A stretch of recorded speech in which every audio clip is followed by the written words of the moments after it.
जीवन के विकास के लिए बुनियादी तौर पर 4 लाइन की बात सबके लिए बड़ी प्रेरणादायी साबित हो सकती है कि पांव में पड़ी मोच और दिमाग की छोटी सोच। पांव में पड़ी मोच और दिमाग की छोटी सोच ये कभी भी इंसान को आगे नहीं बढ़ने देती है। टूटी कलम और औरों से जलन, सब बोलो क्या है? टूटी कलम और औरों से जलन ये कभी भी इंसान को अपना भाग्य नहीं लिखने देती है। मेरा मजहब ऊंचा और दूसरों का मजहब ओछा, ये सोच कभी भी इंसान को इंसान नहीं बनने देती है। और काम का आलस और पैसों का लालच ये कभी भी इंसान को महान नहीं बनने देते हैं। आज हम अपने आप को एक ऐसे नकारात्मक पहलू को जीवन से हटाने के लिए प्रतिबद्ध होंगे जिसने इंसान को हमेशा आगे बढ़ने से रोका है। आज अगर विद्यालय में एक छात्र ऐसा है जो 100 में से 100 लाता है, दूसरा छात्र ऐसा है जो 100 में से 90 लाता है, तीसरा छात्र ऐसा है जो 100 में से 70 लाता है, चौथा छात्र है जो 100 में से 40 लाता है और पांचवा छात्र है जो 100 में से केवल 25 नंबर लाकर के अटक जाता है। बुनियादी बात यह समझने जैसी है कि वो कौन है जो 100 में से 100 ला पाया और वो कौन है जो 100 में से केवल 30% ला पाया। मैं समाधान ये दूंगा कि जिसने अपना पूरा समय अपनी पढ़ाई के लिए लगाया वो 100 में से 100 लेकर आया, लेकिन जो छात्र 100 में से 70 लेकर आया है, इसका मतलब ये हुआ कि उसने अपनी 70% ऊर्जा तो पढ़ाई के लिए लगाई और 30% ऊर्जा उसने आलस में बिताई। जो छात्र 100 में से केवल 40% अंक लेकर आया, इसका मतलब यह है कि उसने केवल 40% ऊर्जा ही पढ़ाई के लिए लगाई, बाकी की 60% ऊर्जा उसने आलस्य में ही खत्म कर डाली। अगर 100 में से 100 लाना है तो क्या करना पड़ेगा? अपनी 100% ऊर्जा उसके लिए लगानी पड़ेगी। अपनी समग्र आहुतियां जब कोई व्यक्ति किसी एक लक्ष्य के लिए देता है तो वो व्यक्ति उस मार्ग में, उस राह में 100% सफल होता है। करियर में आगे बढ़ने से अगर कोई रोकने वाला तत्व है तो वो है आलस्य। क्या है वो? आलस्य। सफलता में आगे बढ़ने से अगर कोई रोक रहा है तो वो भी है इंसान का आलस्य।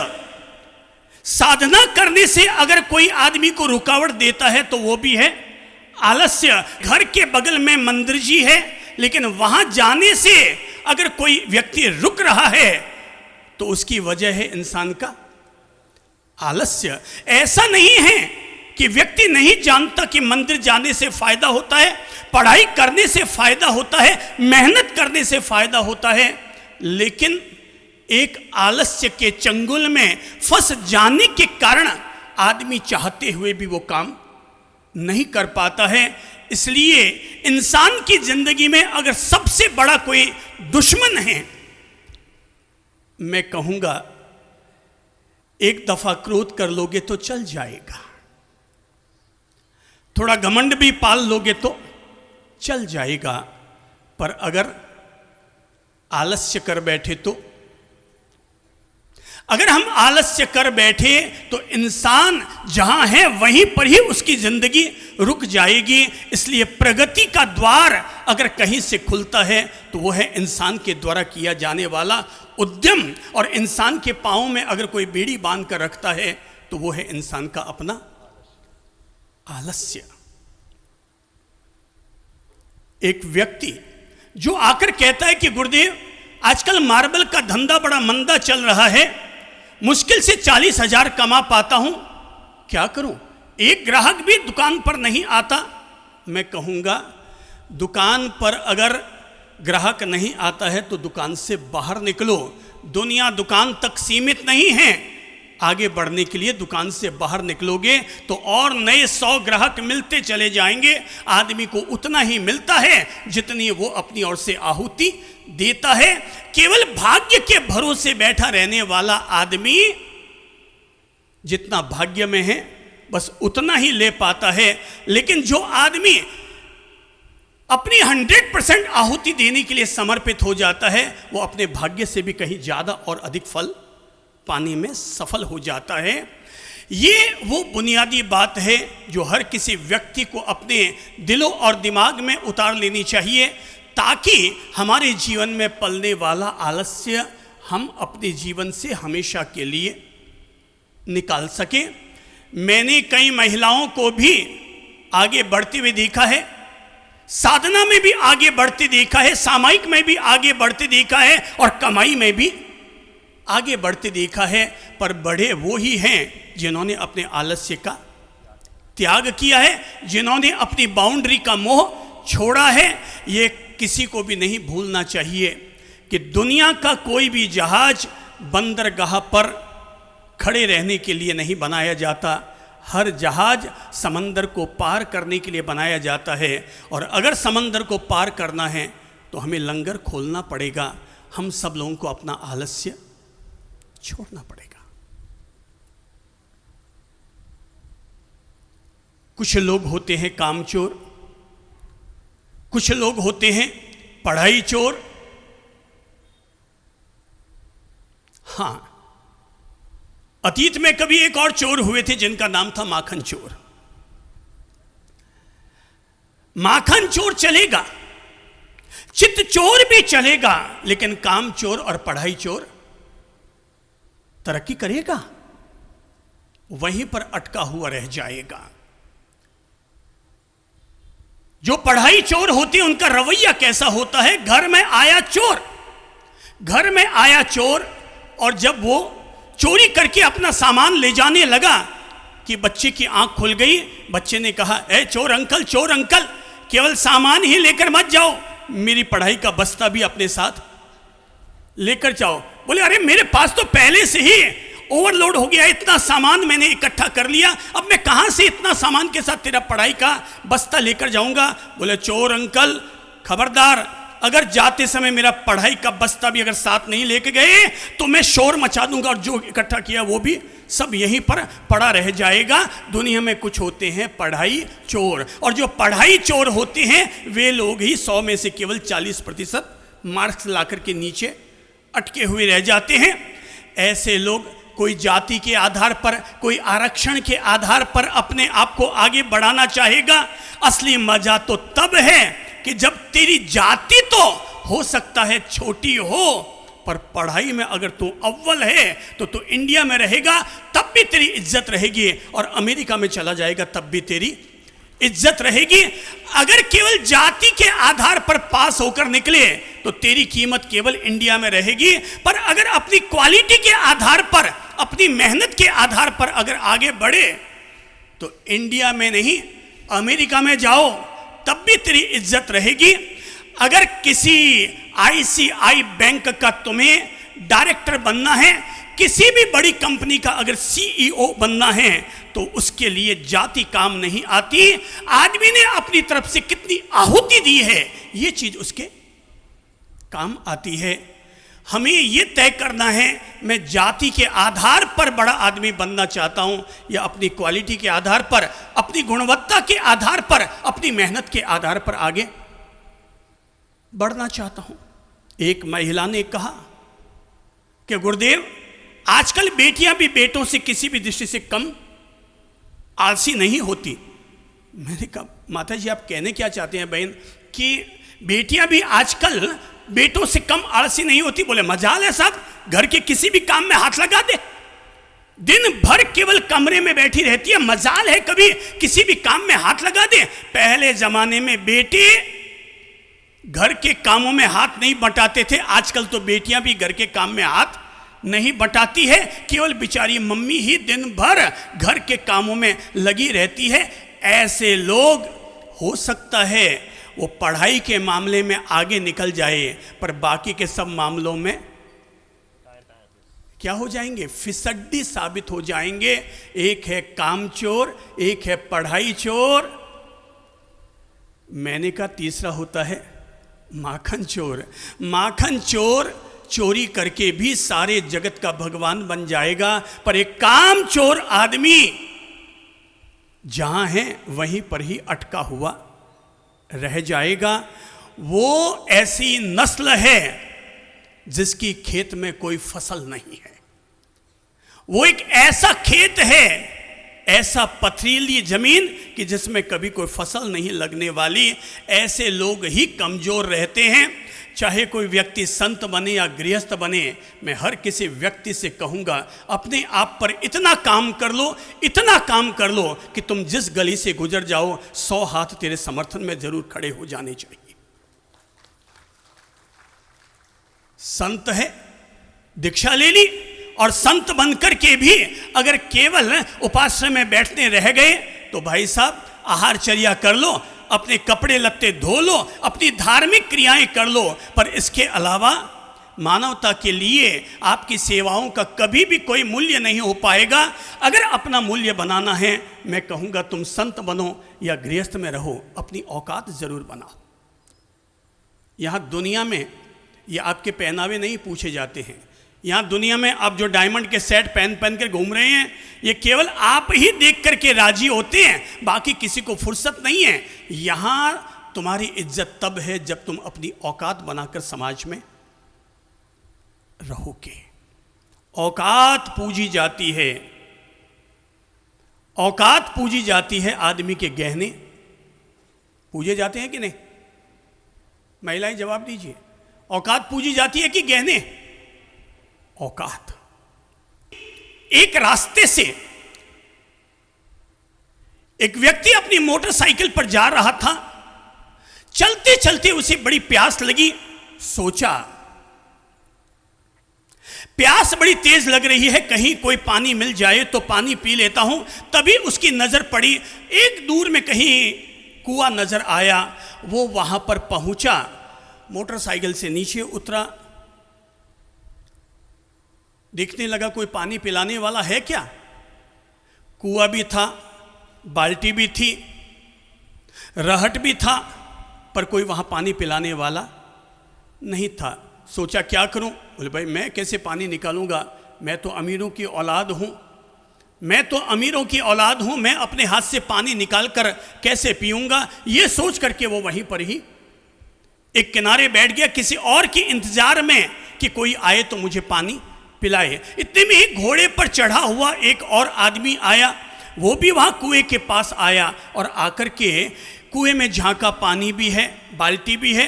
उसने वो जो मोटरसाइकिल वाला पहले से बैठा था उससे कहा, ओ भैया थोड़ा एक बाल्टी पानी निकालो ना, थोड़ा पानी पी लेते हैं। उसने कहा भाई मैं अपने हाथ से पानी नहीं पिलाऊंगा, तू एक काम कर, तू नीचे उतर, तू भी पी ले और मुझे भी पिला दे। उसने कहा भाई तू क्यों नहीं निकाल रहा था पानी? बोले साहब मैं तो अमीरों की औलाद हूं, मैं अमीर ज्यादा, और मैं भला अपने हाथ से पानी निकाल कर कैसे पिला दूं? नहीं नहीं, उसने कहा तू अमीर ज्यादा है तो मैं नवाब ज्यादा हूं। कौन सा ज्यादा? मैं नवाब का बेटा हूं और मैं नवाब ज्यादा, मैं अपने हाथ से पानी निकाल कर कैसे पीऊंगा और पिलाऊंगा? तो एक बैठा, उसके बगल में कौन बैठा? दूसरा भी बैठा। पहला कौन है और दूसरा था नवाब ज्यादा। और इतने में ही तीसरा एक और व्यक्ति आया अपने रथ पर सवार होकर के, और आगे दौड़ता हुआ आया, उसे भी प्यास लगी।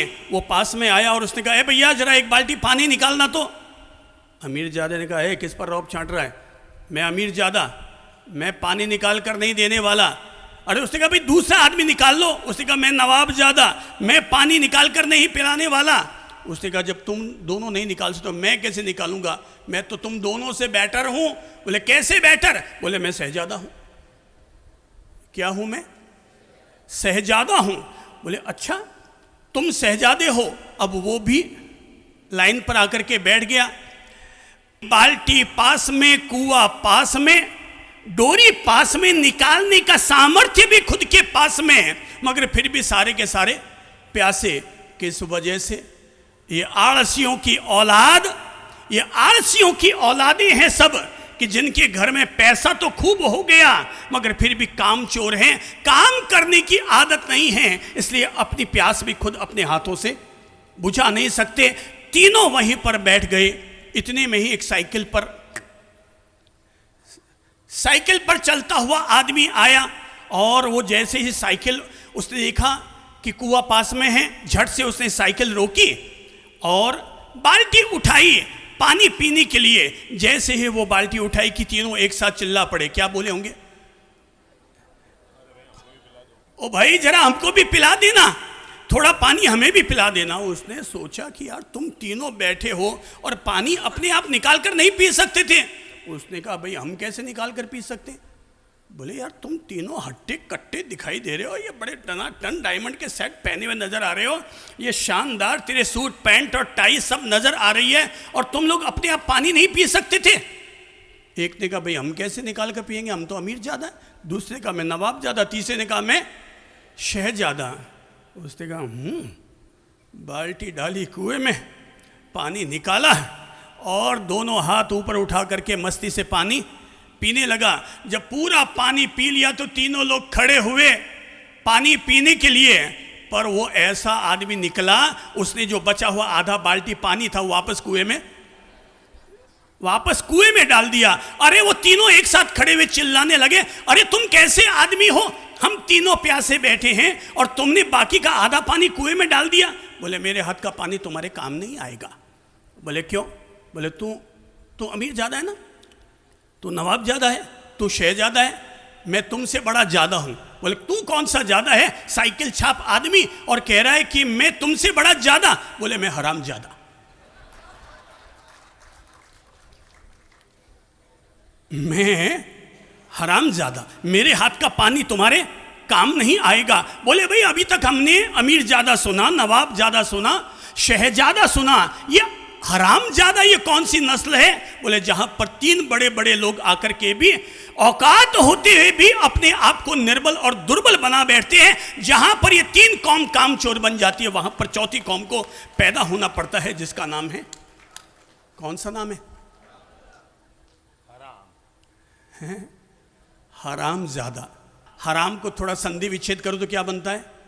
हरा प्लस आम, अर्थात अगर अपने आम को पकाना है, अपने इस हरे आम को अगर रत्नागिरी का पीला आम बनाना है, तो हम सब लोगों को काम के लिए लगना पड़ेगा, अपने आप में ये फैसला करना पड़ेगा, मैं वो नस्ल नहीं बनूंगा जो कहलाती तो अमीर ज्यादा है, कहलाती तो है नवाब ज्यादा, कहलाती है शहजादा, पर एक बाल्टी पानी पीने की भी जिसमें हिम्मत नहीं है, ताकत नहीं है, औकात नहीं है। ऐसा आदमी बड़े बाप का बेटा तो बन जाएगा, पर वो क्या काम का? अमीर आदमी का बेटा ही पैसे फालतू उड़ाता है, गरीब आदमी का बेटा उसे पता है कि उसने और उसके पापा ने कितनी मेहनत करके पैसा कमाया है, और तब कहीं जाकर उसे पता चलता है कि मुझे अपने पैसे का कैसे सदुपयोग करना चाहिए। आज की तारीख में लोग बेटे घर का खाना भाता नहीं है, और झट से रात को 2 बजे भूख लग जाए तो ऑनलाइन बुकिंग करते हैं, और रात को 650 रुपया लेकर जाता है, आपको पिज्जा देकर जाता है। सुबह आप उठते हैं तो पता चलता है कि हमारे घर के जादे ने क्या किया, 650 रुपया हमारे फूंक दिए। अरे मैं मेरे 2 पैसे बचा रहा था कि इस महीने में मैं मेरे लिए और मेरी पत्नी के लिए एक साड़ी लाऊंगा, और अपने फटे हुए साल भर से जो जूते पहन रहा हूं उन जूतों को बदल कर मैं नए जूते लेकर आऊंगा, पर लाऊं कहां से? ये तो एक रात में पिज्जा खाने में मेरे 650 रुपया उड़ा देते हैं। ये अमीर ज़्यादा, नवाब ज़्यादा, शहजादा, चौथी कौम कौन सी है? हराम ज़्यादा। ये हालांकि अपन लोग हल्के रूप में इसका उपयोग करते हैं, एक तरह से ये गाली ही है, पर मैं इस शब्द को भी मैं सम्मानपूर्वक इसलिए उपयोग कर रहा हूँ ताकि हम सब लोगों के भीतर रहने वाला आलस्य हमसे छूट सके। अपने दोनों हाथ ऊपर उठाइए और देखिए भगवान ने ये हाथ हमें किसके लिए दिए हैं। अपने आप से पूछिए और अपने आप से पूछिए कि ए भगवान, मैं सोच सोच कर सोचूं कि भगवान ने मुझे ये 2 हाथ किसके लिए दिए? हाथ में हाथ धर के बैठने के लिए? किस लिए दिए हमें? हमें हाथ किसके लिए दिए भगवान ने? हाथ में हाथ धरकर बैठने के लिए? किसके लिए दिए हैं? बोलो तो किसके लिए दिए?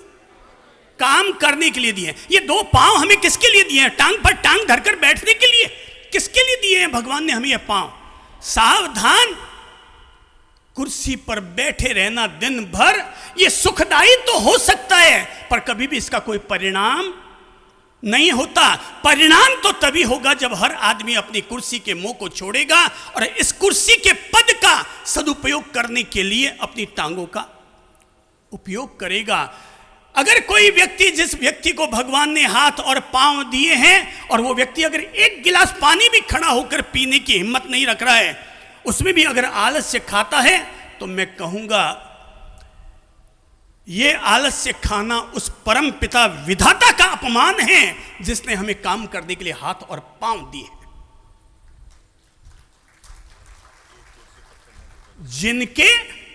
जिनके भाई बहनों की आदत पड़ गई है दूसरे से काम करवाने की, दूसरे से काम करवाने की आदत पड़ गई है कि भाई साहब झाड़ू भी वो बाई लगाएगी, पोंछा भी वो बाई आकर लगाएगी, कपड़े भी वो बाई आकर के धोएगी।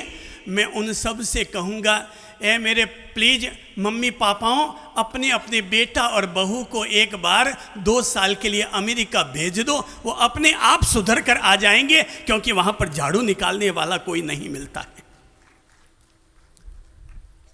इसीलिए जो बच्चे शैतानी करते हैं घर में, तो लोग कहते हैं इनको क्या करो, बोले किसी छात्रावास में, गुरुकुल में डाल दो, वहां पर जो मिलेगा सो खाएगा और अपने कपड़े खुद धोएगा, अपने काम खुद करेगा, अपने आप टाइम टू टाइम जगना सीख जाएगा। बच्चे को अगर सुधारना है तो गुरुकुल में भेज दो, बहू और बेटे को सुधारना है तो अमेरिका भेज दो।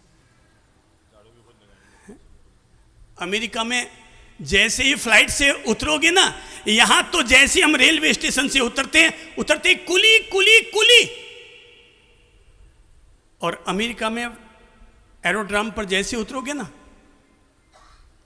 तो आप अगर कहोगे कुली कुली कुली, वो आते ही आपको कहेगा आपको कुली चाहिए, $1200 लगेंगे हैं। अब आप कैलकुलेशन करेंगे, $1200 को 75 से गुणा करूं तो कितने होंगे?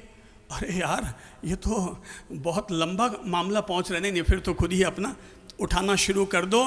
धन्यवाद है कोरोना काल को, जिसने सारे लोगों को जीना सिखा दिया, घर का काम करना सिखा दिया, और इसीलिए बीमारियां घटी, इसीलिए रोग घटे, क्योंकि सब लोगों ने काम करना शुरू कर दिया, घर के काम करने शुरू कर दिए और घर का खाना खाना शुरू कर दिया। अपने आप ही बीमारियां हमारी कट गई। मैं तो कहूँगा, आप अगर पुरुष हैं तब भी घर का झाड़ू लगाया करो, कभी कभी पोंछा भी लगाया करो, और कभी कभी अपने घर का बाथरूम, लैट्रिन, WC, उसे भी जाकर के अपने हाथों से साफ कर लिया करो। मैं भी कर लेता हूँ, कर लेता हूं तो कोई बड़ी बात नहीं करता हूं। मुझे लगता है हर किसी आदमी को करना चाहिए, ताकि आदमी के भीतर रहने वाला ईगो टूट सके। ईगो को तोड़ने का कोई तरीका ही नहीं है दुनिया में। ईगो को तोड़ने का तरीका यही है कि जिसको लोग हल्का काम समझते हैं, तुम उसे जाकर के करना शुरू कर दो, तुम्हारा ईगो उसी दिन खत्म होना शुरू हो जाएगा। जाति का, ज्ञान का, पद का ईगो उसी समय टूट जाएगा जिस समय आप हल्का काम करना शुरू कर देंगे। आपने कभी सुना है कि महात्मा गांधी ने भी कभी झाड़ू लगाए थे मोहल्लों में उतरकर? कभी सुना है किसी ने? कुछ लोगों ने सुना है। महात्मा गांधी ने भी अनेक दफा मोहल्लों में जाकर के झाड़ू लगाए हैं। मैंने तो यहां तक पढ़ा है कि हरिजनों के मोहल्ले में भी जाकर के उन्होंने झाड़ू लगाया है। यह झाड़ू लगाना एक सत्यवादी व्यक्ति के लिए बहुत अद्भुत प्रयोग था, कि जिसको लोग राष्ट्रपिता मानते हैं, वो व्यक्ति भी अभी अगर झाड़ू निकालने के लिए उतर गया, इसका मतलब वो व्यक्ति अपने ईगो को तोड़ रहा है कि मैं बड़ा, ऐसा भाव उसके भीतर नहीं है, बल्कि मैं सबके बराबर हूं, सबके जैसा हूं, ये भाव उनके भीतर आ चुका है।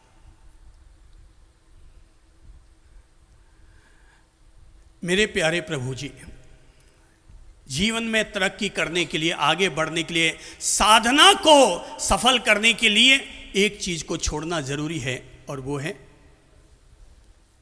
सब बोलो तो, आलस्य, लेजीनेस।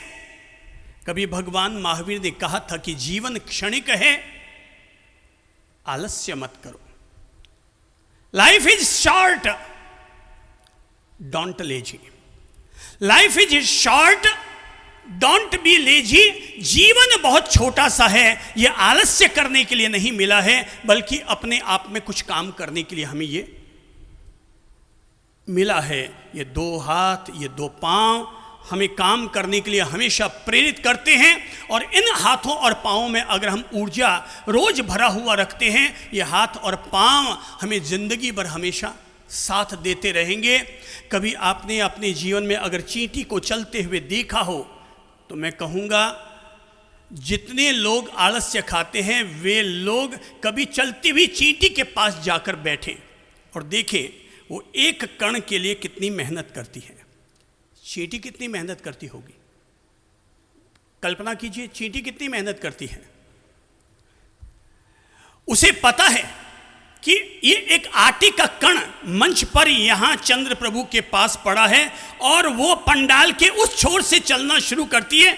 उसके पांव कितने बड़े, चींटी के पांव कितने बड़े, हाथी जितने, कितने बड़े। उसके हाथ कितने बड़े, आपके हाथ जितने, 1-1 मीटर के। कितने हाथ पांव हैं उसके, हमारे नाखून के अग्रभाग से भी छोटे। पर उस चींटी को देखो और चींटी को देख करके मेहनत करना सीखो। एक चींटी दिन भर मेहनत करती है, एक चींटी दिन भर मेहनत करती है, सुबह से लेकर रात तक। वो वर्तमान के लिए भी मेहनत करती है, वो भविष्य के लिए भी मेहनत करती है, वो आज अपने वर्तमान को संवारने के लिए भी मेहनत करती है। और फिर कहीं कोई बारिश का मौसम ना आ जाए तो उस खतरे को भांपते हुए वो अपने भविष्य के लिए भी अपनी उस छोटे से बिल में ले जा करके आने वाले समय के लिए 2 महीने का राशन उसकी व्यवस्था कर लेती है। चींटी से सीखो, मेहनत करना सीखो। और जिस व्यक्ति ने ये सीख लिया किसी चींटी को देखकर, तो मुझे लगता है उस आदमी के लिए चींटी से बढ़कर ना कोई गीता है, ना कोई आगम है, ना पिटक है। जिसने उसको देख करके प्रेरणा ले ली, मोटिवेशन ले लिया, वो आदमी निश्चित तौर पर मेहनत करना सीख गया। कोई अगर मुझसे पूछे कि स्वर्ग क्या है और नरक क्या है, ये शब्द तो सबने सुना है। क्या शब्द, सब बोलो तो, स्वर्ग क्या है और नरक क्या है। तो मैं इसकी बिल्कुल सीधी सरल व्याख्या दूंगा।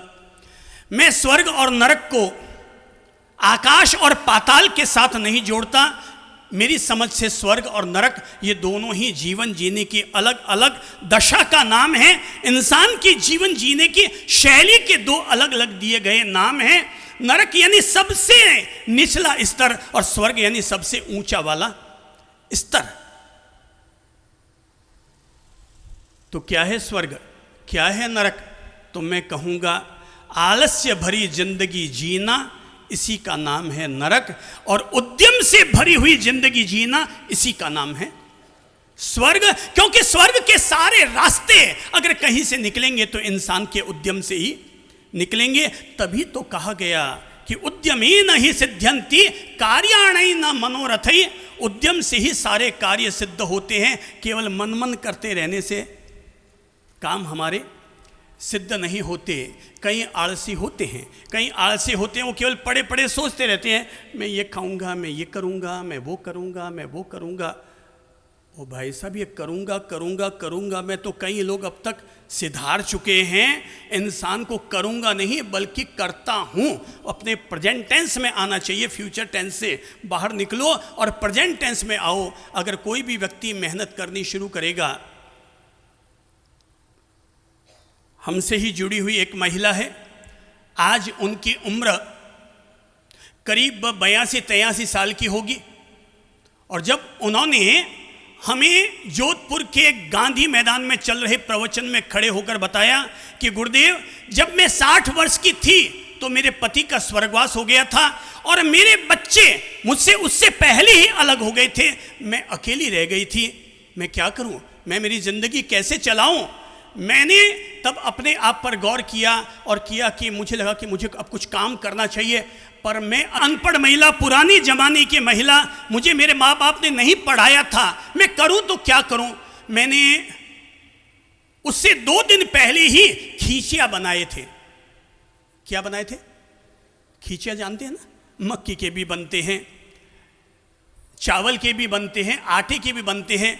बोले गुरुदेव, मैंने तो एक काम किया, मैंने खींचिया बनाने शुरू कर दिए। मैं रोज 5 किलो 10 किलो खींचिया बनाने लगी और उन्हें अपने मोहल्लों में जाकर के बोल के आ गई, मैं खींचिया बनाती हूँ। ये खींचिया मेरे घर में 60 रुपये किलो में पड़ता है और मैं आप सब लोगों को 15 रुपये किलो में कमाई करते हुए 75 रुपये किलो में मैं आप सब लोगों को दे दूंगी। बोले बाप जी, तब का दिन था और आज का दिन है। पूरे जोधपुर में अगर किसी के खींचिए चलते हैं तो मेरे बनाए हुए खींचिए चलते हैं। आज भगवान की कृपा से हो सकता है मेरे पास बच्चे नहीं हैं, पति नहीं हैं, पर मेरे पास किसी भी चीज की कमी भी नहीं है। जो व्यक्ति उद्यम करेगा, जो व्यक्ति मेहनत करेगा, उसी व्यक्ति के लिए स्वर्ग के दरवाजे खुलेंगे। और स्वर्ग यही है कि इंसान का वर्तमान जीवन अगर सुखी हो गया तो इसी का दूसरा नाम स्वर्ग है, कि इंसान ने अपने उद्यम से, अपनी मेहनत से अपनी जीवन को सुखी बना लिया। भाई, जब इंसान के पास मजबूरी आती है ना, तो कुछ लोग उसमें बिखर जाते हैं और कुछ लोग उसमें निखर जाते हैं। जो लोग मजबूरी के आ जाने पर आलस्य का जीवन जीते हैं, वो लोग बिखर जाते हैं, पर जो उस समय उद्यम का पथ अपना लेते हैं, वे लोग ही आने वाले कल के लिए क्या हो जाते हैं? निखर जाते हैं। दोनों को याद लो। एक तो क्या होता है? बिखर जाता है। क्या होता है? बिखर जाता है। कौन आदमी बिखरता है? जो आलस्य खाता है। और कौन आदमी निखर जाता है? जो अपने इन हाथों को देखता है कि भगवान ने मुझे ये हाथ किसके लिए दिए हैं, मुझे ये पाँव किसके लिए दिए हैं, मुझे भगवान ने ये बुद्धि किसके लिए दी है। मैं हराम की रोटी नहीं खाऊंगा, मैं जब भी खाऊंगा तो अपने काम की रोटी खाऊंगा। दुनिया में 3 तरह की कमाई होती है। एक है आप कमाई, दूसरी है पाप कमाई और तीसरी है बाप कमाई। कितनी तरह की कमाई? सब बोलो। नंबर 1 दिल पर हाथ रखकर अपने आप को गौरवान्वित करते हुए, पहली कमाई कौन सी है? आप कमाई। और दूसरी है किसी की जेब काट करके की जाने वाली पाप कमाई है। और तीसरी है फोकट में मिलने वाली बाप कमाई है। जो बाप कमाई से पैसे मिलते हैं ना, लोग उन्हीं से ही 650 रुपये का एक पिज्जा खाते हैं। और जो आप कमाई में भरोसा रखते हैं, उनको पता है कि रोटी फायदा करेगी या पिज्जा फायदा करेगा। मेरे भाई, अपनी कमाई पर भरोसा रखो, बाप कमाई पर भरोसा। फोगट वाला माल ढूंढो ही मत, फोगट में खाना पाप। मेरी भाषा अगर सीख सकते हो तो सीख लो। फोगट में खाना, फोगट का खाना पाप। कौन सा खाना खाओ? हैं? कौन सा? आप कमाइए। एक आदमी पहुंचा था माउंट आबू। माउंट आबू गया, होटल के बाहर लिखा था, आप तो आइए, आराम से खाइए, बिल की चिंता मत कीजिए, भुगतान आपके बेटे पोतों से लिया जाएगा। एक युवक पहुंच ही गया अंदर में। बोले मेरे तो शादी नहीं हुई, यहाँ पर लिखा है आपके बेटे पोतों से लिया जाएगा। मेरी तो शादी नहीं हुई, शादी नहीं हुई तो टाबर ही नहीं हुई, अब लेगा कहाँ से? चलो अंदर चलते। और अंदर गया और मस्ती से दे धनाधन फोकट का माल मिलता है तो आदमी थोड़ा डबल ही खाता है। डकार खाने की भी फिर अंदर में जगह नहीं बचती है। हाँ, घर का खाना खाओ तो आदमी संयम से खाता है, फोकट का माल खाओ तो आदमी डट डट के खाता है। ये जितने लोगों के पेट फूल जाते हैं ना, वो आप कमाई से नहीं है, वो बाप कमाई से है। तो वो जिनके भी फूल जाते हैं वो डट डट के खाते हैं। तो अंदर गया, माल ठोक ठोका करके ये फूल फुला के आ गया। अरे बोला और अब तो मजा आ गया यार। आज तो भगवान करे ऐसी होटलें सब जगह होनी चाहिए कि तुम खाओ और बिल का भुगतान तेरे बेटे पोतों से लिया जाएगा। वो जैसे ही खा पी करके बाहर आया और होटल के बाहर आकर के यूँ तभी उसके हाथ में एक बिल पकड़ा दिया गया। बोले ये क्या है? बोले क्या है ये? तो बोले 2200 रुपये का ये बिल। बोले किस बात का बिल? और बोले आपने माल खाया ना उसका। बोले बाहर लिखा हुआ है ना कि आप तो आओ, बिल की चिंता मत करो, भुगतान तुम्हारे बेटे पोतों से लिया जाएगा। तो किस बात का भुगतान? मेरी तो शादी नहीं हुई। अरे मेरी तो शादी नहीं हुई और मेरे बच्चे भी नहीं हैं, तो फिर भुगतान करेगा कौन? होटल का मालिक आया, उसने कहा भाई साहब ये आपके खाने का पेमेंट नहीं है, ये आपके जो बाप दादे जो खा करके गए हैं उसका ये पेमेंट, उसका ये बिल है। हो सकता है आपने शादी नहीं की, आपके बेटे नहीं है, पर आपके बाप दादों ने तो शादी की थी, उनके तो आप जैसे बच्चे पैदा हुए जो फोगट का माल खाना चाहते हैं। छोड़ो रे ये आदत, ये गंदी आदत छोड़ो। और छोड़ो ये कि मैं वो फोगट का खाऊंगा नहीं। अपने आप में जब भी खाएंगे हमेशा आप कमाई का माल खाएंगे। अपनी मेहनत पर भरोसा करो, दूसरे की कुल्हाड़ी पर भरोसा मत करो। सारा भरोसा अपनी कुल्हाड़ी पर करो। और अपने से प्रेम स्नेह रखने वाले, अपने प्रति जो गुरु भाव रखते हैं, उन सबको इस बात के लिए प्रेरित करते हैं हमेशा आप कमाई पर भरोसा रखो और हमेशा मेहनत करते रहो। आपको अगर 1.5 लाख का मोबाइल अगर यूज करना है, मैं कहूंगा प्रेम से करो, पर आप कमाई वाला मोबाइल होना चाहिए, बाप कमाई वाला मोबाइल ना हो। आपको अगर 7,000 रुपये की जीन्स पहननी है जरूर पहनो, पर आप कमाई वाली वो जीन्स होनी चाहिए, बाप कमाई वाली जीन्स नहीं। बाप कमाई से तो केवल अंग ढक सके उतने कपड़े की व्यवस्था लो, बाकी जितनी भी मौज मस्ती करनी वो आप कमाई पर करो। उद्यम से ही कार्य सिद्ध होते हैं और आलस्य हर काम को अवरुद्ध करता है। कभी मैंने बचपन में संस्कृत की पढ़ाई करते समय कुछ विशेष श्लोक पढ़े थे, और शायद जो मैं बता रहा हूं वो शायद आपने भी पढ़ा होगा। और वो श्लोक है आलस्यम कुतो विद्या। किसी को अगर याद आ रहा है तो याद कर लो, और नहीं आ रहा है तो वापस याद करके अपने दिलो दिमाग में उतार लो, ताकि हमारे हाथों में जो जंग लग गई है ना, आलस्य की जंग, आज हम उतार सके उसे। चलो सब बोलो, आलस्यम कुतो विद्या।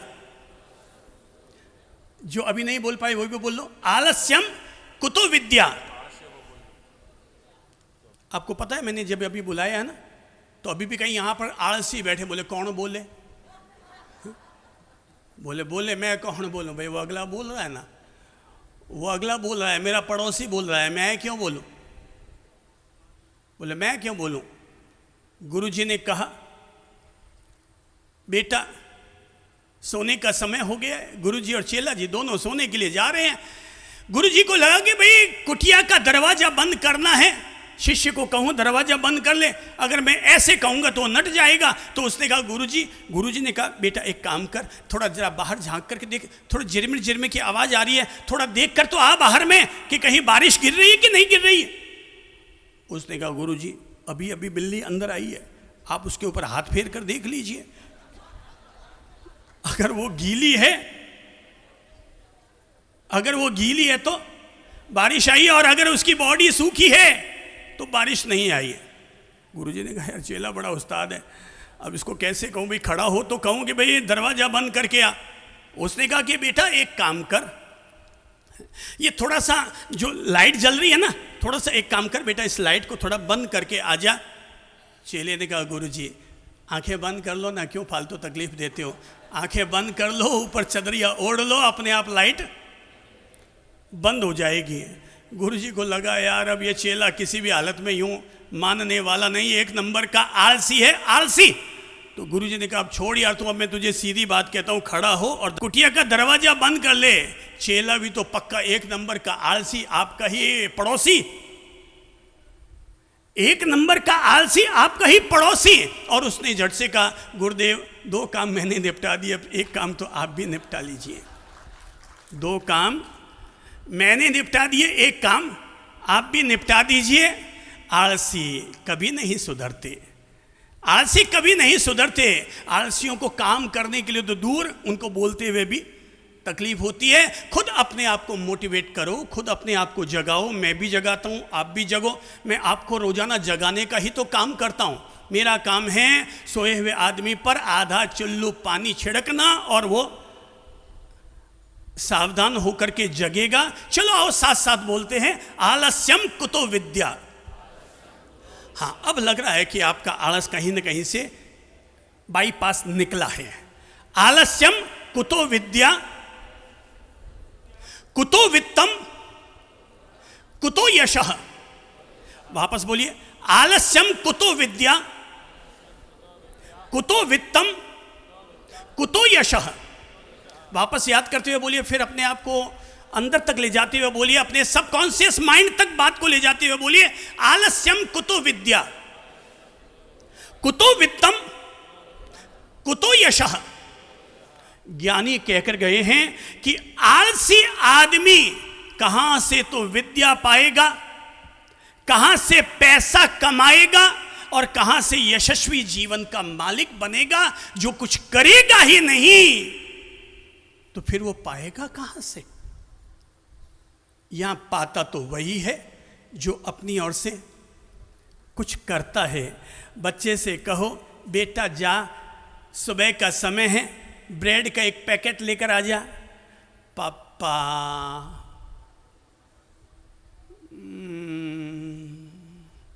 सुबह उठाओ तो मम्मी कहती है, बेटा उठ जा, 6:30 बज गए। मम्मी यार आप भी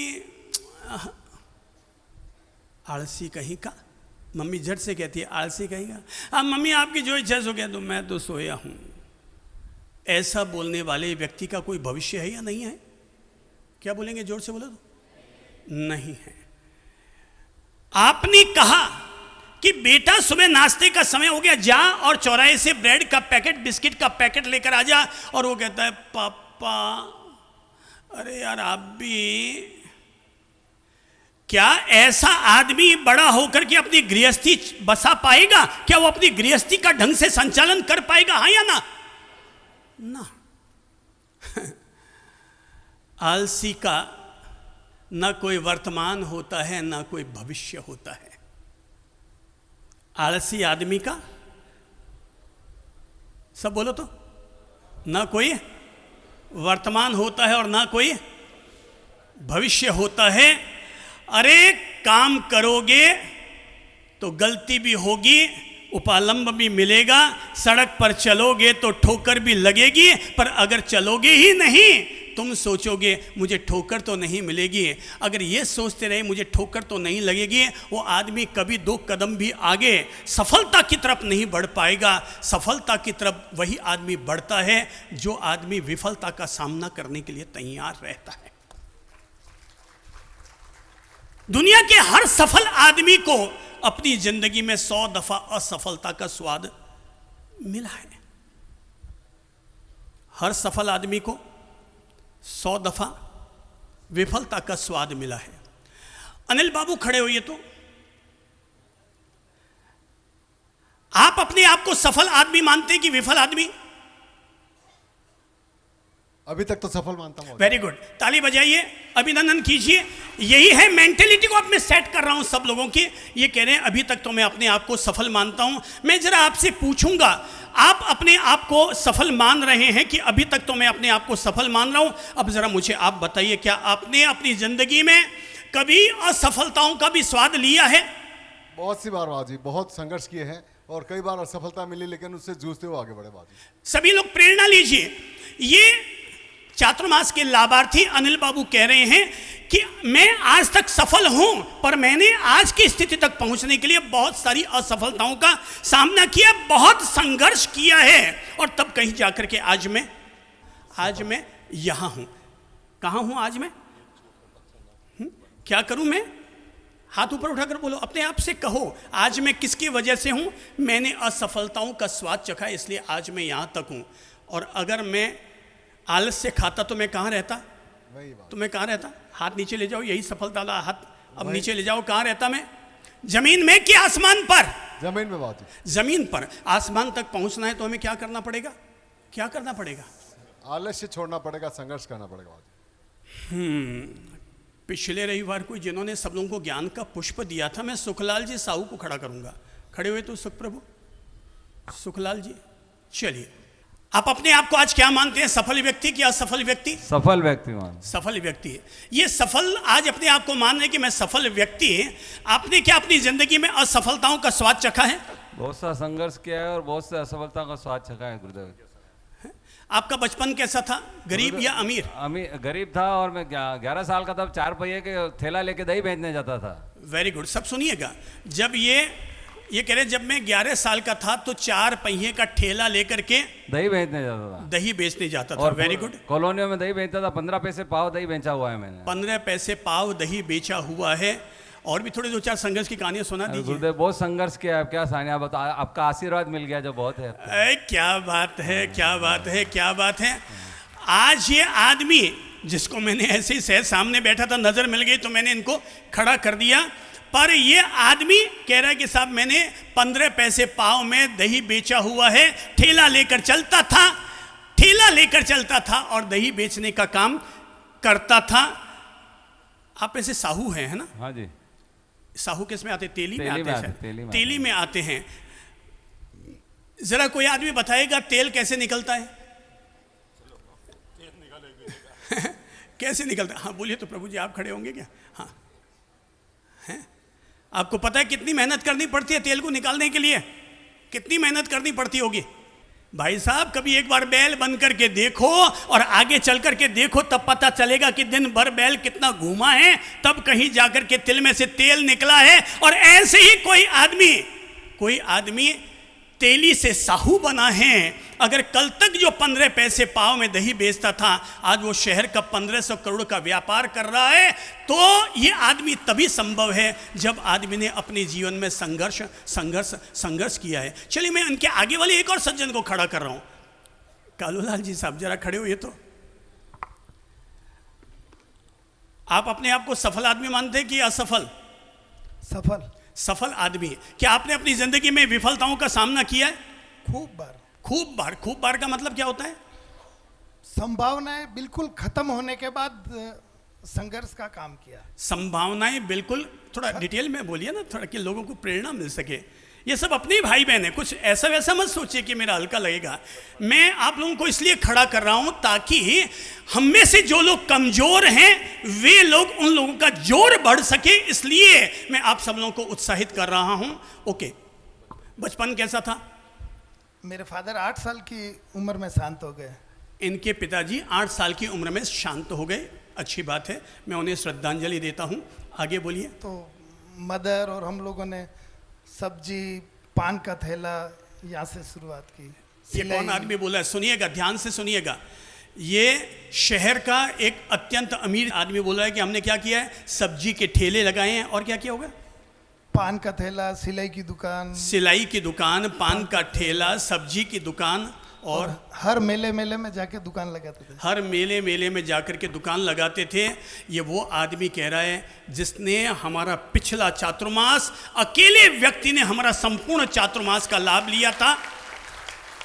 अकेले व्यक्ति ने हमारे संपूर्ण चातुर्मास का लाभ लिया और इस चातुर्मास के लिए भी ये जिद कर रहे थे कि साहब संपूर्ण चातुर्मास आपका लाभार्थी मैं ही बनूंगा। अब जिंदगी में जब भी उदयपुर में चातुर्मास करें, अकेला लाभ हमें दीजिएगा। पर हमने अपनी ओर से कहा कि नहीं, हम बाकी भी सभी जो लोग अपने दिल में भावना रख रहे हैं उन सब लोगों को भी लाभ दिया जाना चाहिए। इसलिए आप मिल जाओ, सब लोग मिल के कर लो। मिल के तो कर लो, पर प्रेरणा ये ले लो कि दुनिया में जब तक कोई व्यक्ति संघर्ष नहीं करेगा, तब तक दुनिया का कोई पत्थर भी भगवान नहीं बनेगा। बिना संघर्ष के कोई महान नहीं होता और जब तक न पड़े हथौड़ी की चोट, तब तक कोई भी पत्थर भी भगवान नहीं बनता है। कोई भी पत्थर भगवान नहीं बनता है। ये सामने आगे जो बैठे हैं सीधी नजर मिल रही है। मैंने इसलिए इस पवित्र भाव के साथ इनमें से कुछ लोगों को, 2-3 प्रतीकों को मैंने खड़ा किया, इसलिए ताकि बाकी लोग इस बात से प्रेरणा ले सकें। हो सकता है अतीत हमारा कमजोर रहा हो, पर अगर अपने आप पर काम करोगे तो भविष्य तुम्हारा होगा। हो सकता है कि आप में से कई लोगों का वर्तमान अभी कमजोर होगा, पर अपने आप पर अगर काम करोगे और आलस्य छोड़ोगे तो आने वाला कल आपका जरूर होगा। हर किसी व्यक्ति का भविष्य हो सकता है। भाई, जब चाय बेचने वाला आदमी प्रधानमंत्री बन रहा है और अखबार बेचने वाला कोई आदमी राष्ट्रपति बन रहा है, तो खुद अपने आप को रोज अपने आप से कहा करो, क्या है? क्या है? मुट्ठी बांध कर बोलो तो फिर क्या है? मैं भी कुछ कर सकता हूं। I can do, I can do, I can do. ये कितनी बड़ी बात है कि लोग समझते हैं कि आदिवासी लोग, उनमें कोई अक्ल नहीं होती, बुद्धि नहीं होती, वो बेचारे पिछड़े हुए हैं। पर वर्तमान युग ने साबित कर दिया है, अगर कोई आदमी अपने आप पर काम करेगा तो कोई पिछड़ा हुआ नहीं है। वो पिछड़ा कहलाने वाला व्यक्ति भी आज देश के राष्ट्रपति द्रौपदी मुर्मू हैं। वो आज आदिवासी कुल में, जाति में पैदा हुई महिला रही होगी, पर कौन रोक सकता है हमें आगे बढ़ने के लिए? हर आदमी आगे बढ़ेगा, केवल आपको एक चीज सबसे पहले छोड़नी पड़ेगी। क्या है वो? क्या है वो? मुंह में कफ आ जाए तो थूकना पड़ता है कि नहीं? और ये हमारे शरीर में कफ जमा हो गया है, आलस्य का कफ, पट थूको और बाहर निकालो। अपनी जिंदगी में कभी आलस्य नहीं रखेंगे। अपने आप को हम कर्मयोगी व्यक्तित्व का इंसान बनाएंगे। हमेशा कर्म को ही अपना धर्म समझेंगे और हमेशा कर्म करते रहेंगे। पाएगा वही जो कुछ करेगा, करेगा वही जो पहले जगेगा।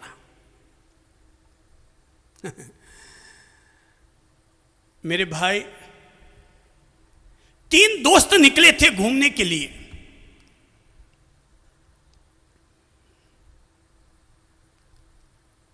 बोले अब अच्छी बारिश हो रखी है, फतेह सागर झील घूमने के लिए जाएंगे, मस्ती लेकर के आएंगे। और वो फतेह सागर झील घूमते घूमते बिल्कुल एक साइड में कोने में पहुंच गए।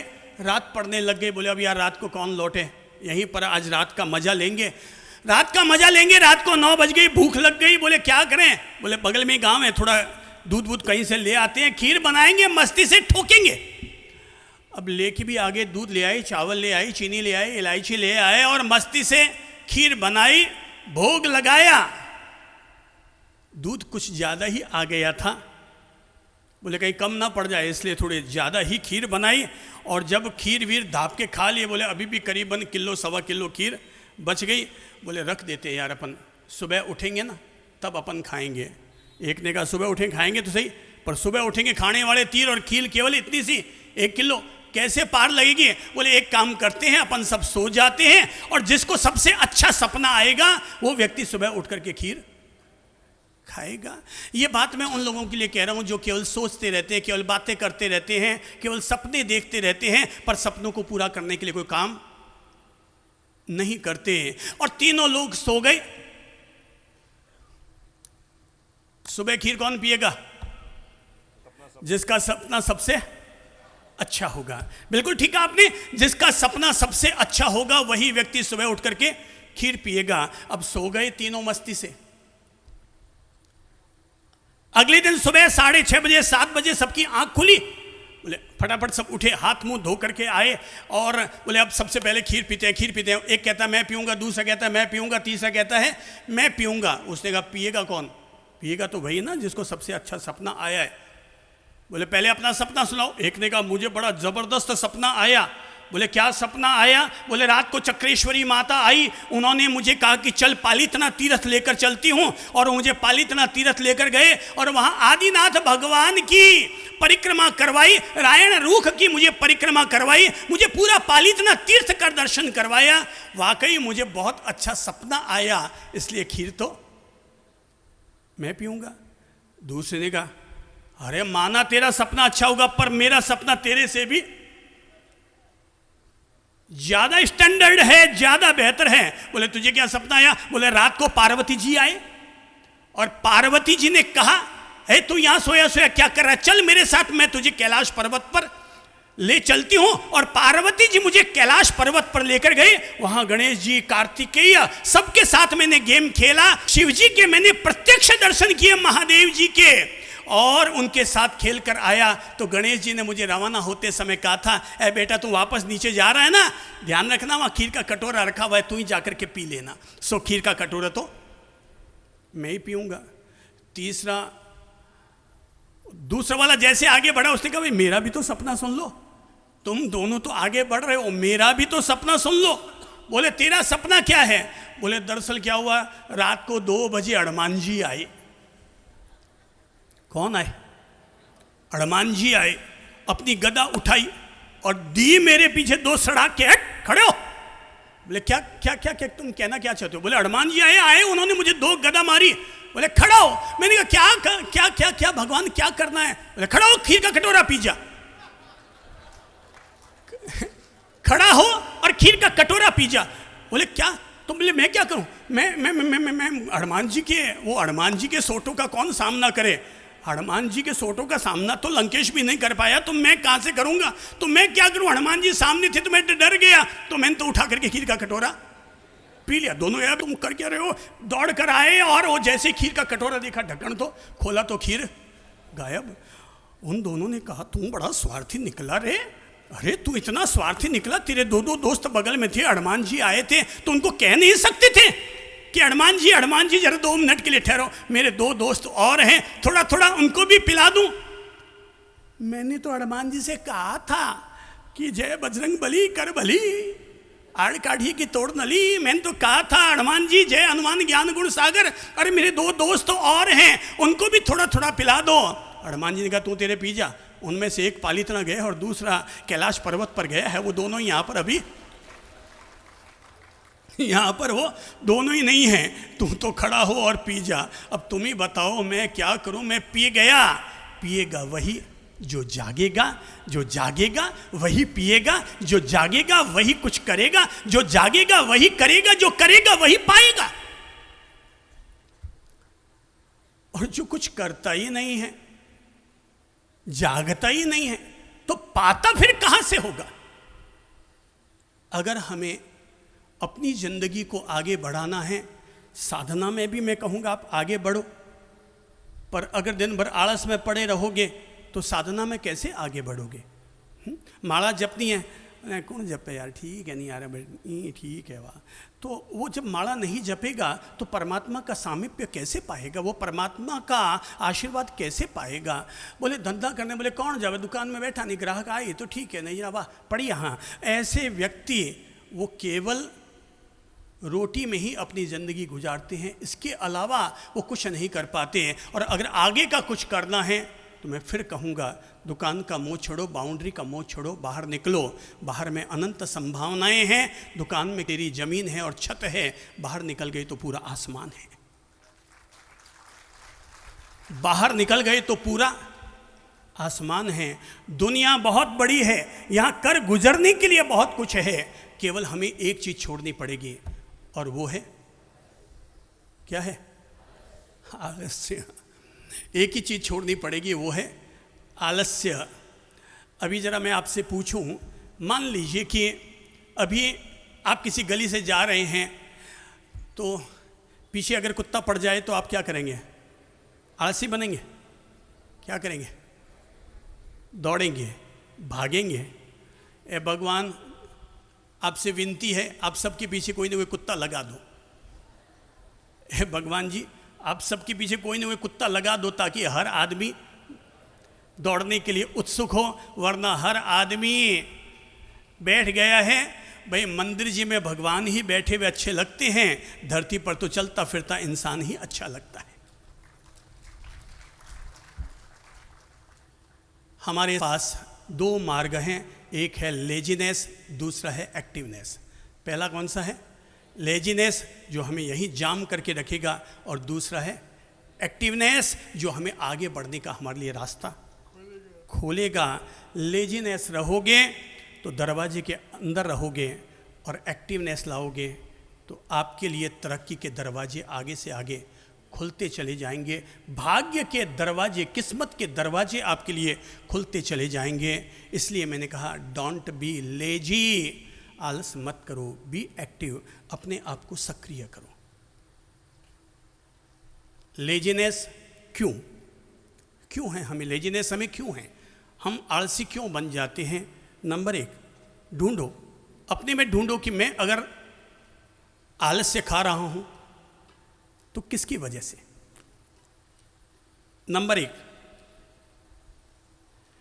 मेरी समझ से पहला कारण है आलस्य का, और वो है अति भोजन। अति भोजन हमारे भीतर आलस्य पैदा करता है।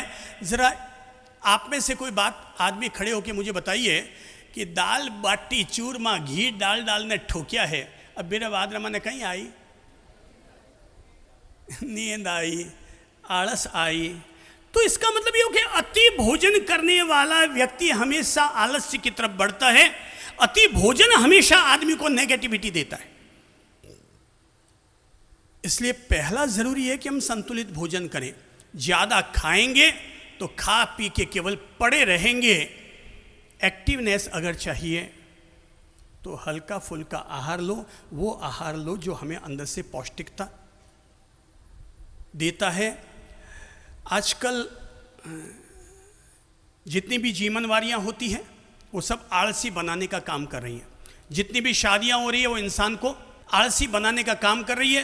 बोले 81 आइटम, 50 आइटम हैं, 20 आइटम, तो अब ये सब इतने सारे आइटम खा खा करके, और लोग भी बड़े ऐसे हैं, ये भी खाएंगे वो भी खाएंगे, ठंडे पर गरम, गरम पर ठंडा, माल खाते जाएंगे, पान भी खाएंगे, ऊपर से कॉफ़ी भी पिएंगे, गरम गरम कॉफ़ी भी, उसके ऊपर कोल्ड ड्रिंक भी पी करके आ जाएंगे। आगे कोई पहुंचा, वहाँ पहुंचा, बोले ये इलायची भी खाएंगे, ये भी करेंगे। केवल खाना खाना खाना, अति भोजन आदमी को हमेशा आलसी बनाता है। तो पहला कंट्रोल किस पर करना पड़ेगा हमें? भोजन पर। संयमित भोजन लो। देखिए जैसे जैसे अपने बॉडी को हमेशा एक्टिव रखने के कुछ तरीके बता देता हूँ। जैसे मेरा नियम है कि मैं 1 बजे से पहले किसी भी तरह का अनाज मुंह में पेट में नहीं डालता। कितने बजे से पहले? 1 बजे से पहले। अब सुबह अगर मैंने कुछ लूँगा भी अगर, तो मैं ले रहा हूँ फल, दूध। आपको अगर और चाहिए तो थोड़ा बादाम, उसको रात को भिगो दो और पेस्ट बना करके उसको भी खा लो। तो थोड़ा दूध लीजिए, बादाम लीजिए, आप फल लीजिए, फलों का रस लीजिए, आप नारियल का पानी लीजिए। बॉडी हल्की फुल्की रहेगी, अंदर में पूरा एक्टिवनेस आपके भीतर संचारित रहेगा, माइंड हमेशा सजग और एक्टिव बना हुआ रहेगा। है मेरे प्यारे भाइयों, अगर सुबह सुबह ही अगर हमने उठे चाय पी ली, उठे नाश्ता ठोक लिया, हमने पोहा भी खाया, उपमा भी खाया, मूंग भी खाया, खाकरा भी खाया, चाय भी पी, मसाला भी लिया, अचार भी लिया, अब अंदर जाकर के अब हम क्या होंगे? एक्टिव होंगे कि लेजी होंगे? वो भाप जी कह रहे हैं अभी आप कई नाम भूल गए। वो कह रहे कचौड़ी खाई, समोसा खाया, खम्मण खाए, इडली खाई, और वो फिर वो लोग अगर किसी कार्यक्रम में गए हैं तो वहाँ पर जलेबी खाई, खीर खाई, मालपुआ खाया। तो अब ये सब इतने सारे खाएंगे तो क्या होगा? क्या होगा? अंदर में एक्टिवनेस बढ़ेगी या खाने में तो मज़ा आएगा, पर उसका जीवन में कभी कोई परिणाम नहीं आएगा, है? कोई परिणाम नहीं आएगा। देखिए मेरे पीछे खड़े हैं संजय जी गहलोत। अब ये डबल सावण कर रहे हैं, डबल सावण कर रहे हैं, तो 24 घंटे में एक बार शाम को ये 5:30 बजे भोजन लेते हैं। और बताऊं आपको ये कितने घंटे एक्टिव रहते हैं? 24 घंटे में से 17 घंटे 15 घंटे ये काम करते हैं। कितने घंटे? 15 से 17 घंटा ये काम करते हैं। रात को केवल 6 घंटा सोने के लिए बिताते हैं। इसके अलावा सुबह उठते ही काम में लग जाते हैं और रात को 12:30-1 बजे तक ये अपना काम करते रहते हैं। ये कब संभव है? जब आदमी कम संतुलित खाना खाएगा और ये भी अभी खा पी के पड़ जाएगा तो क्या होगा? फिर काम कोई अगला ही करेगा। जिंदगी का अगर परिणाम निकालना है तो शरीर में उतना ही भोजन लो जितनी इसको जरूरत है। वो एक पंडित जी को बुलाया था, काकोसा के स्वर्गवास हो जाने पर पंडित जी को बुलाया, और पंडित जी को जब बुलाया भोजन करवाया गया। पंडित जी ने कहा भाई अब तो बहुत दाब के खा लिया भाई, हो गया। पर उसको तो पता था कि साहब मैं जितना पंडित जी को खिलाऊंगा मेरे काकूसा के पास उतना ही माल पहुंचेगा। तो उसने कहा पंडित जी 2 लड्डू और खा लो ना। भाया हो गयो, भाया पेट भरीज गयो, हमें जगह नहीं है बेटा, हो गयो। नहीं पंडित जी खा लो, अगर थे 1 लड्डू खाओ तो मैं हर लड्डू पर थान 10 रुपया दूँ। लो भी जीवड़ा।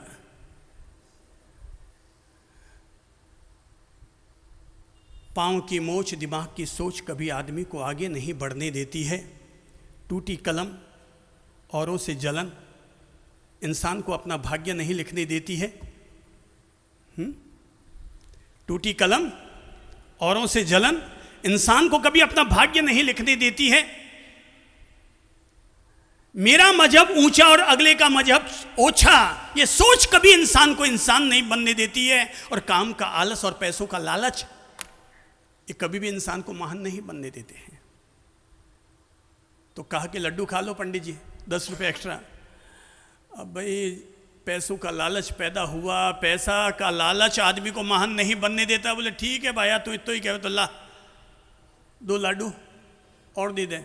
उसने 2 लाडू और चेप लिए। तो बोले नहीं बस भाया अब हो गया, बस अब हो गया, अब पूरा। बोले पंडित जी अब अगर 1 लड्डू और खाएं तो 50 रुपया।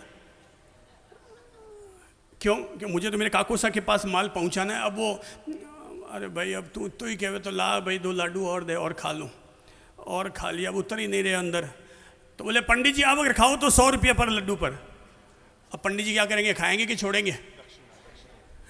हर लड्डू पर आपको 100 रुपये की अब दक्षिणा एक्स्ट्रा मिलेगी, ले लो पंडित जी। अब पंडित जी क्या करेंगे, खाएंगे कि छोड़ेंगे? हाँ आप सारे वो पंडित जी हैं, वो ये मत कहना कि वो खाएंगे। अपन सब वही पंडित जी हैं। और जब वो सामने वो लड्डू और 100 रुपये एक साथ में दिखा तो अब वो जैसे तैसे यहाँ तक और उतारा, ओवरलोड हो गया। बोले बस बेटा अब तो तुम 1000 रुपये और देगा तो भी नहीं खाऊं। बोले नहीं पंडित जी 1000 रुपये और दूँ। बोले नहीं बेटा हो गया हमें। अब बोले कि पापा जी अब घरे पधारो। बोले अब घरे तो बेटा उठ नहीं सरदा कोने, ताकत ही नहीं बची। तू एक काम कर, हमारे बेटे ने फ़ोन कर दे, मारो बेटो आई मैंने कार में घालर ले जाई। तो उसने फ़ोन किया भाई तारा पापा जी आई गया, माल ताल खाने तैयार हो गया है, आने ले जा। बोले कहीं हुआ? बोले जोरदार लड्डू चेपे आए। तो अब वो खड़े नहीं हो पा रहे अब वो। तो बोले अब वो तो बोले उसको 2-4 डकार दिला दो ना, मेरे पापा जी से कहो 2-4 डकार लो अभी सब। बोले वो पापा जी कहते मेरे तो डकार लेने की भी श्रद्धा, जगह ही नहीं बची अंदर। बोले तब फिर ठहरो, मैं वैद्य जी के पास जाता हूँ और थोड़ी सी हाजमूला चूर्ण की पुड़िया ही लेकर के आता हूँ। रुकिए मैं भी आता हूँ। और वो कार लेकर के आया, हाजमूला चूर्ण की 2-4 इंगास्टिक चूर्ण हाजमूला चूर्ण की पुड़िया ही लेकर के आया। और कहा कि लो पापा जी मुंह खोलो, 1-2 फाका और मार लो। पापा जी कहे ओ पंडित जी थारो माथो खराब है रे छोरा, अगर हमारे पेट में हाजमोला और इंगास्टिक चूर्ण डालने की जगह होती तो मैं 2 लड्डू और नहीं खा लेतो। अति आहार वर्जयेत, अति आहार का त्याग करो। कई लोग आज जो आलसी बन रहे हैं, नींद कम लेने के कारण भी व्यक्ति आलसी बन रहा है। मैं कहूँगा 6 से 8 घंटा नींद जरूर लो। लोग आजकल प्रथा ये हो रही है लेट सो रहे हैं, 1-1 बजे तक, 12 बजे तक, 2-2 बजे तक। भाई साहब 4 बजे तक जगना हर आदमी के लिए सरल हो रहा है, पर सुबह 4 और 5 बजे जगना ये किसी भी साधना से कम नहीं लग रहा है लोगों को। मेरे प्यारे भाई बहनों, नींद पूरी लो। 8 घंटा अगर आपने पूरी नींद ले ली है, कम से कम जिन लोगों की उम्र 50 से नीचे है वो 8 घंटा पूरी नींद ले, और जिनकी 60 से ऊपर निकल गई है वो 6 घंटा तो नींद अवश्य ले। नींद लेने से ही हमारा माइंड अंदर से रिलैक्स होगा, चार्ज होगा। अगर हमने पूरी नींद नहीं ली तो फिर आलस्य घेरेगा। नींद लेने से ही अंदर की बैटरी चार्ज होती है। तीसरा, टालम टोल की आदत छोड़ दो, कर लेंगे, हो जाएगा। कल पर जो लोग भी काम को टालने के आदी होते हैं वे हमेशा आलसी का जीवन जीते हैं। चौथा, छोटे से काम को भी जब हम लोग बहुत बड़ा समझना शुरू कर देते हैं तब भी हम पर आलस्य हावी हो जाता है। काम है छोटा सा, आधे पेज का लेटर लिखना है, पर अब कौन लिखे? ठीक है, कल लिखेंगे, परसों लिखेंगे। टालम टोल आदत और छोटे काम को भी जब हम बड़ा समझना शुरू कर देते हैं तब भी आदमी को आलस्य घेर लेता है। 5वां, टाइम टेबल जब किसी आदमी का कोई होता ही नहीं है, कभी भी उड़ जाओ, कभी भी चले जाओ, कभी भी आ जाओ, तो ऐसे लोग भी फिर आलसी होते हैं। अपना अगर हमने टाइम टेबल, अगर शेड्यूल अगर हमने कुछ सेट करके नहीं रखा है दिन भर का, तो फिर हम दिन भर में क्या कर बैठेंगे हमें खुद को भी अता पता नहीं है। तो हमें क्या करना पड़ेगा? लो, आलस्य भगाने के लिए सबसे पहला काम करो, और वो है सुबह सूर्य उदय हो उससे पहले तुम उग जाओ। सूर्य उगे उससे पहले हम उग जाएं। ऐसा कभी नहीं होना चाहिए कि सूर्य आए और हमें खिड़की के भीतर झांक करके कहे बेटा अब तो उठ रे। सूर्य पूर्व दिशा में उगकर आए, तो जब भी सूरज उगे तो सूरज हमें उठाने ना आए, बल्कि हर रोज सूरज का स्वागत करने के लिए हम खड़े हुए मिले।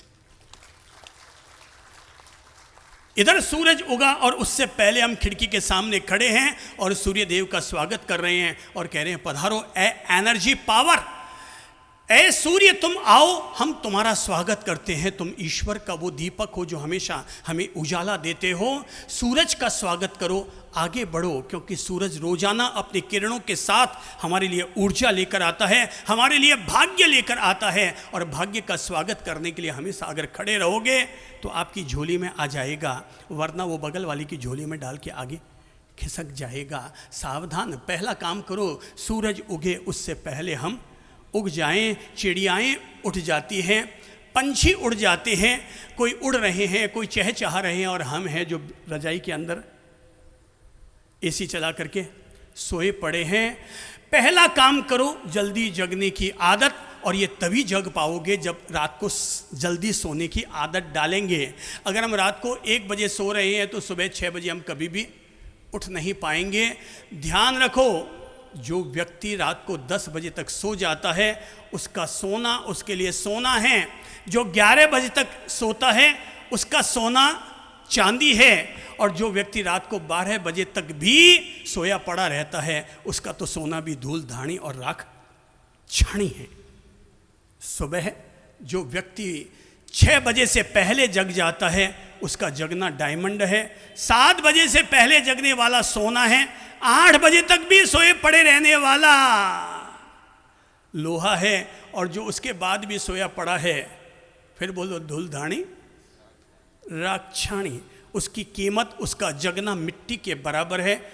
सुबह जल्दी जगो, आलस्य छोड़ो। जगते ही एक मुस्कान ली, प्रभु का नाम सुमिरन किया, उन्हें थैंक यू कहा, तत्काल अपने आप में एक्टिव हो जाओ। यूं नहीं कि सो करके उठे, अब बैठे हैं इधर सोफे पर, कोई उधर जाके पड़ा है, कोई इधर जाके पड़ा है। उठते ही हमें ए फॉर एक्टिवनेस, अगर हमने उठते ही लाइफ को अगर हमें आगे बढ़ाना है तो लाइफ को आगे बढ़ाने के लिए ए फॉर एक्टिवनेस लाओ। अगर हमने लाइफ के एल से लेजीनेस लेकर आ गए तो सुस्ती में पड़े रहोगे। इसलिए सुबह उठो, उठते ही लैट्रिन बाथरूम जाओ, स्नान जरूर करो, सूगड़े मत रहो। महिलाएं खास तौर पर सर्दी में तो कहीं दफा नहाती नहीं है, 2-2, 3 बजे तक नहीं नहाती हैं। ओ भाई साहब, गृहस्थी में जीते हो, सुबह उठते ही नहा धो करके फ्रेश हो जाओ, तन मन आत्मा को जागृत कर लो। नहाते ही, आप में से कितने लोग जो सुबह उठते ही नहाते हैं? हाथ खड़ा करके बताइए तो। क्या बात है, ताली बजाए तो सब लोग उठ करके नहाते हैं। Thank you thank you thank you. सुबह उठकर आप नहाते हैं, नहाते ही पहला फायदा क्या होता है? नहाते ही सुस्ती हमारी उड़ गई, नहाते ही हमारी सुस्ती उड़ गई। मेरे भाई, ये सुस्ती उड़ा लो। नहाते ही अंदर माइंड हमारा एक्टिव, सेल्स हमारे एक्टिव, मेमोरी पावर हमारी एक्टिव, बुद्धि हमारी एक्टिव, और वहीं अगर पड़े रहे तो सब चीज़ सुस्त सुस्त सुस्त। जीवन को करना है दुरुस्त तो सबसे पहले छोड़ो अपने होने वाला सुस्त। उसके बाद क्या करो?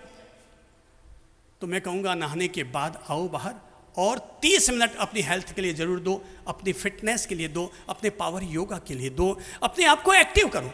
अगर हम एक्टिव नहीं करेंगे पावर योगा नहीं करेंगे, एक्सरसाइज नहीं करेंगे, सुबह की मॉर्निंग वॉक नहीं करेंगे, तो हमारी बॉडी के केमिकल पॉजिटिव कैसे बनेंगे, शरीर में आई हुई जकड़न कैसे दूर होगी। इसलिए हर आदमी को सुबह 30 मिनट अपनी फिटनेस के लिए जरूर दो। मैं कहूँगा ध्यान कीजिएगा, धर्म आराधना कीजिएगा, लेकिन उससे पहले अपनी बॉडी के फिटनेस के लिए जरूर काम कर लीजिएगा। अगर हम बॉडी पर अपना काम करेंगे, आलस्य हमें कभी नहीं घेरेगा। आप पावर योगा करने के लिए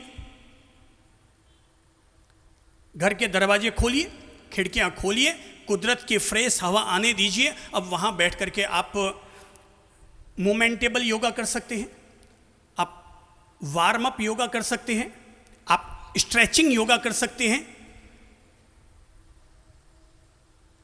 और कुछ नहीं तो जहां है वहीं पर खड़े होकर के 3 मिनट के लिए दौड़ लगा लीजिए। पूरे शरीर की सुस्ती अपने आप उड़ जाएगी। क्या कर लेना होगा हमें? खड़े होकर के दौड़ लगा लेनी है। चलिए काम करते हैं ना, 5 मिनट के लिए सब लोग खड़े ही हो जाओ ना, अभी सबकी सुस्ती उड़ाते हैं।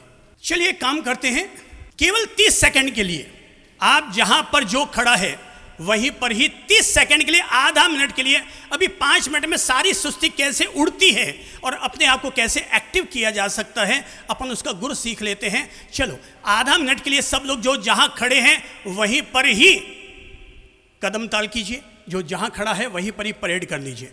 अपने देश के सम्मान में ही सही, हाथ पांव दोनों चलाइए और एक परेड कर लीजिए। मस्ती से परेड कीजिए, हाथ पांव दोनों गति से चलाइए।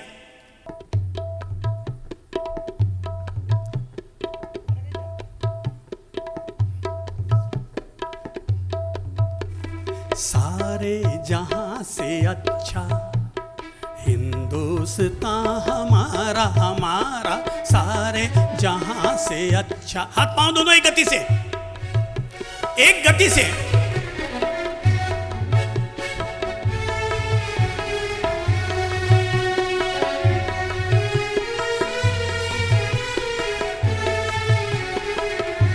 स्टॉप। 3 गहरे सांस लीजिए। पावर योगा का पहला चरण और वो है कदम ताल अर्थात परेड। दूसरा स्टेप और वो है स्थिर दौड़, जहां पर खड़े हो वहीं पर ही मस्ती से आधा मिनट की जॉगिंग कर लीजिए। हो जाइए शुरू।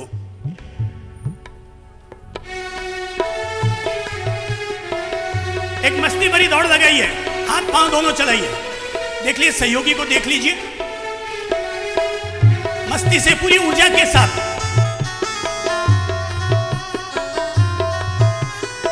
आलस्य को भगाना हमारे हाथ में है, खुद को एक्टिव करना हमारे हाथ में।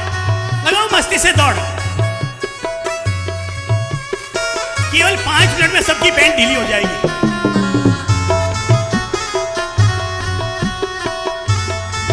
बॉडी का फिटनेस कम हो रहा है।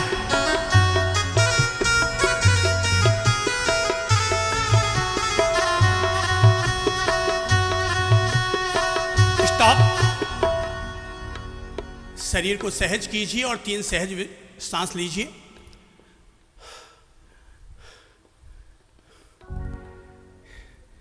तीसरा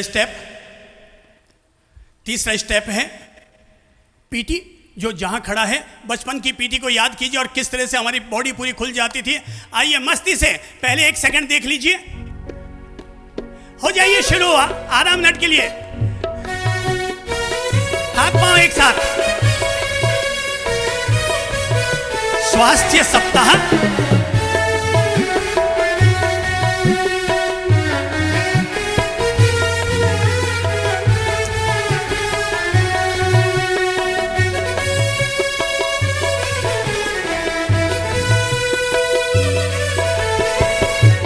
विश्राम।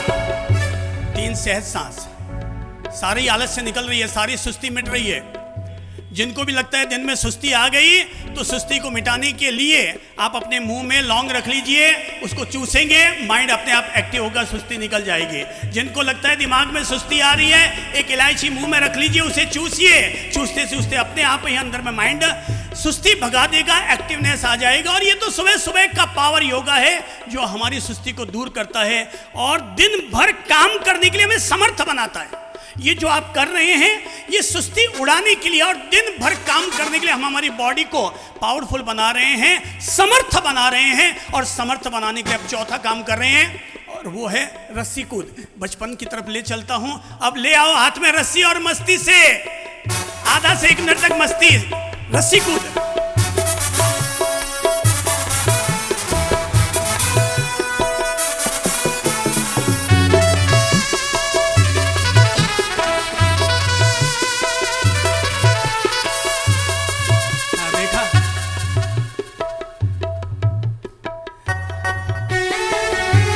कई लोगों की बॉडी ऐसी जाम है कि उनसे हो ही नहीं पा रहा, अंदर सब कुछ जाम हो गया। जंग उतारो अपनी, रस्सी कूद।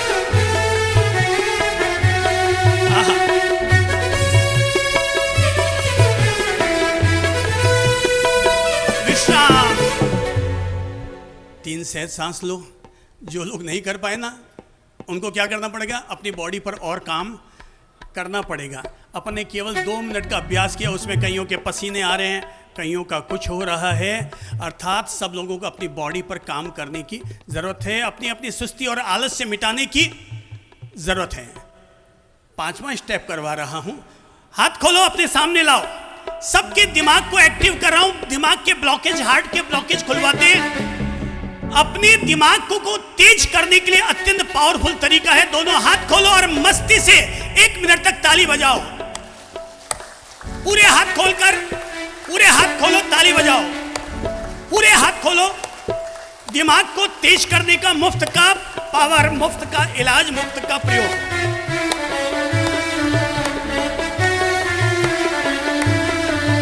हार्ट के ब्लॉकेज खुले, दिमाग के ब्लॉकेज खुले।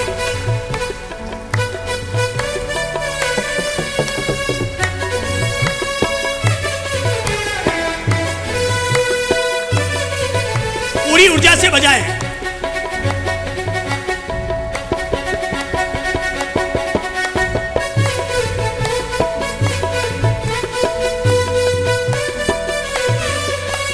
हाथ पास में लाइए और पूरी ऊर्जा से बजाइए।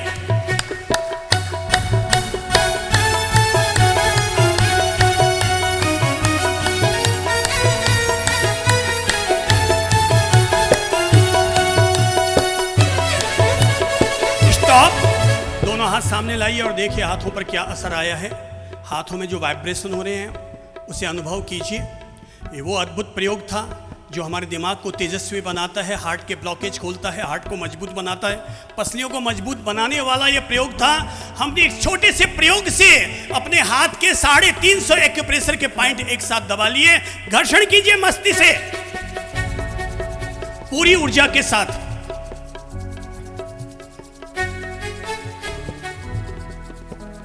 Thank you. सभी लोग बैठिए।